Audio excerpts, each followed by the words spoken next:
pištolji, ubijte me, ubijte me.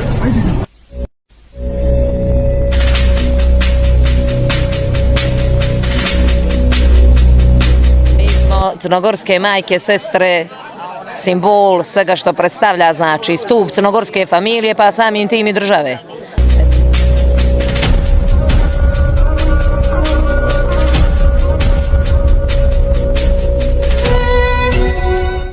Nema više viva. A? Nešto je vivo, ugasi se viva.